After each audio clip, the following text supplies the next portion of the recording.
আসসালামু আলাইকুম। আজ আমি আপনাদেরকে একটি সেলাই মেশিনের সমস্যা এবং এই সেলাই মেশিনটি ফুল সার্ভিসিং করব, এই ভিডিওটি আপনাদের আমি শেয়ার করতেছি।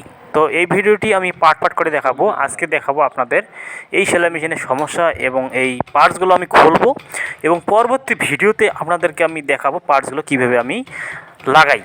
তো আজকে আমি আপনাদেরকে দেখাবো এই মেশিনের এই সমস্যা।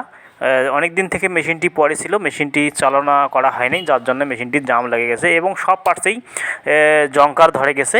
এখন এই মেশিনটি আমি খুলবো। আজকে শুধু আপনাদের খোলা দেখাবো, ভিডিওটি সম্পূর্ণ দেখবেন কীভাবে আমি পার্টসগুলো খুলি এবং পরবর্তী ভিডিওতে আমি দেখাবো এই পার্টসগুলো আবার লাগানো। তো আশা করি ভিডিওটি দেখবেন। সবাইকে ধন্যবাদ।